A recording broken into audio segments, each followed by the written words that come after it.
গুঁড়া দুধ দিয়ে মাত্র 10 মিনিটে তৈরি করে নেন পুডিং। এর এক পিস খাওয়া মানে মন প্রাণ সব কিছু একদম জুড়িয়ে যাওয়া, ভীষণ মজার এই পুডিংটা।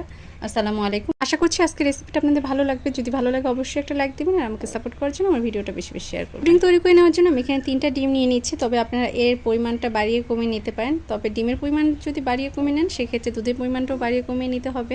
এরপর মাঝে দিয়ে দিচ্ছি চিনি, আমি এখানে 1/3 কাপ পরিমাণ চিনি দিয়েছি, তবে মিষ্টিটা আপনাদের পছন্দ অনুযায়ী দিয়ে নেবেন। আর সব কিছু একত্রে খুব ভালোভাবে মিশিয়ে নেব, যতক্ষণ অবধি চিনিটা গলে ডিমের সাথে মিশে যাচ্ছে সেই অবধি খুব ভালোভাবে এটাকে মিশিয়ে নিতে হবে।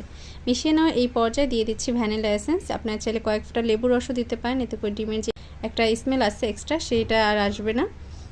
অনেকে আছে ডিমের গন্ধের জন্য পুডিং খেতে পারে না, তারা এই কাজটি করে নিতে পারেন। আর এখানে আমি গুঁড়া দুধ নিয়ে নিয়েছি 1/2 কাপ পরিমাণ, আর এর মাঝে আমি যে পরিমাণ গুঁড়া দুধ নিয়েছি তার ডাবল পরিমাণ পানি দিয়ে দিচ্ছি।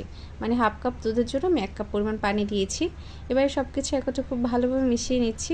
মিশিয়ে নেওয়া হয়ে গেলে আগে থেকে যে চিনির মিশ্রণটা রেডি করে রেখেছিলাম, ডিম চিনি মিশ্রণ, তার মাঝে ঢেলে দিচ্ছি। এবার সব কিছু একত্রে খুব ভালোভাবে মিশিয়ে নেব।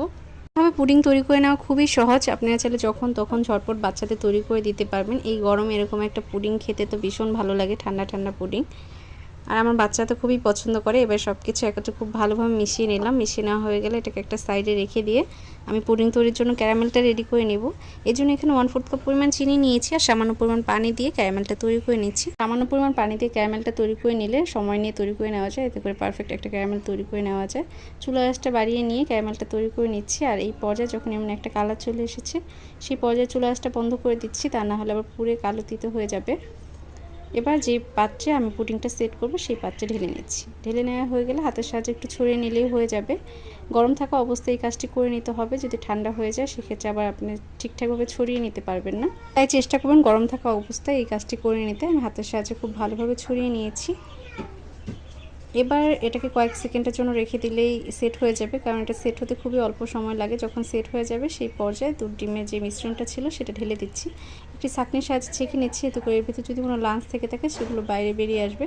চেষ্টা করবেন যে একটা ছাঁকনির সাহায্যে ছেঁকে দেওয়ার জন্য, এতে করে পুডিংটা পারফেক্টভাবে সেট হবে, খেতে ভালো লাগবে এবং দেখতেও ভালো লাগবে। এবার এটাকে সেট করে নেওয়ার জন্য আমি একটা হাঁড়িতে পানি দিয়ে নিয়েছি আর একটা সুতি কাপড় দিয়ে নিয়েছি। আপনারা চাইলে একটা স্ট্যান্ডের উপর বসিয়ে নিতে পারেন।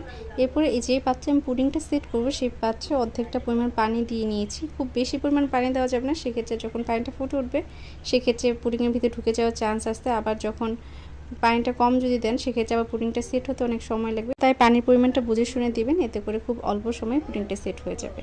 পুডিংটা সেট হয়ে যাওয়ার পর আমি এটা যখন ঠান্ডা হয়েছিল সেই পর্যায়ে নর্মাল ফ্রিজে রেখে এবার সার্ভ করে নিচ্ছি। আশা করছি আজকের রেসিপিটা আপনাদের ভালো লেগেছে। যদি ভালো লাগে অবশ্যই লাইক কমেন্ট শেয়ার করবেন। সবাই ভালো থাকবেন। আল্লাহ হাফেজ।